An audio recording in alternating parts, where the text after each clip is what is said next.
Hello বন্ধুরা, welcome back to my YouTube channel. তোমরা যারা 2024 সালে উচ্চ মাধ্যমিক পরীক্ষার্থী আছো, তোমাদের ইকোনমিক্স পরীক্ষার জন্য এই কোশ্চেনগুলি খুবই গুরুত্বপূর্ণ।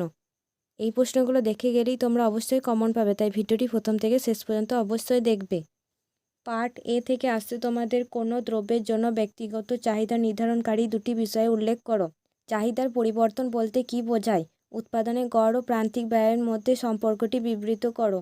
ফার্মের স্থির ব্যয়ের দুটি উদাহরণ দাও।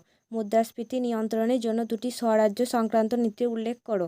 মোট রেভিনিউ রেখার ওপর ঊর্ধ্বগামী অংশে প্রান্তিক রেভিনিউ রেখা কীরূপ হবে চিত্র সহকারে দেখাও।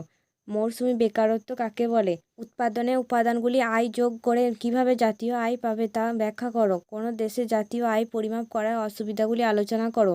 বৃহদায়তন উৎপাদনের ফলে উদ্বুদ্ধ অভ্যন্তরীণ এবং বাহ্যিক ব্যয় সংকোচনের ধারণাগুলি ব্যাখ্যা করো। পার্ট বি থেকে আসছে তোমাদের ফিল ইন দ্য ব্ল্যাঙ্কস। উৎপাদনের উপকরণগুলির দাম হ্রাস পেলে যোগান রেখা বাম দিকে স্থান পরিবর্তন করে, ঠিক না ভুল?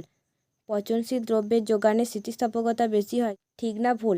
একটি সম্পূর্ণ স্থিতিস্থাপক যোগান রেখার আকৃতি হবে শূন্যস্থান পূরণ করো। স্বাভাবিক যোগান রেখার আকৃতি ড্যাশ। যদি উৎপাদনের উপকরণগুলির দাম ড্যাশ, তাহলে যোগান রেখা ডান দিকে সরে যায়, এটা শূন্যস্থান পূরণ করো। পচনশীল দ্রব্যের যোগানের দাম স্থিতিস্থাপকতা অত্যন্ত কম হয়, ঠিক না ভুল? উৎপাদনের উপকরণগুলির দাম বৃদ্ধি পেলে দ্রব্যের যোগান রেখা ড্যাশ দিকে সরে যায়, শূন্যস্থান পূরণ করো।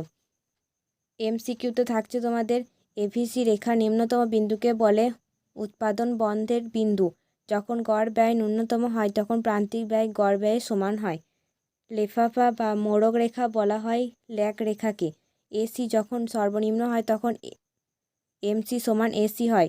ফার্ম উৎপাদন বন্ধের বিন্দুতে পৌঁছে যেখানে এমা রেখা এভিসি রেখাকে সর্বনিম্ন বিন্দুতে স্পর্শ করে। উৎপাদন যত বৃদ্ধি পায় গড় স্থির ব্যয় কমতে থাকে। স্বল্পকালে একটি ফার্ম যদি উৎপাদন বন্ধ করে দেয় তাহলে মোট ব্যয়ের পরিমাণ হবে মোট স্থির ব্যয়। প্রান্তিক ব্যয়রেখা প্রথমে নিম্নগামী ও পরে ঊর্ধ্বগামী হয়। মুনাফা সর্বাধিকরণের প্রথম কর্মের শর্ত হলো এমআর সমান এমসি। যদি ভিডিওটি ভালো লেগে থাকে অবশ্যই ভিডিওটি লাইক, কমেন্ট, শেয়ার করবে এবং আমার চ্যানেলটি অবশ্যই সাবস্ক্রাইব করবে।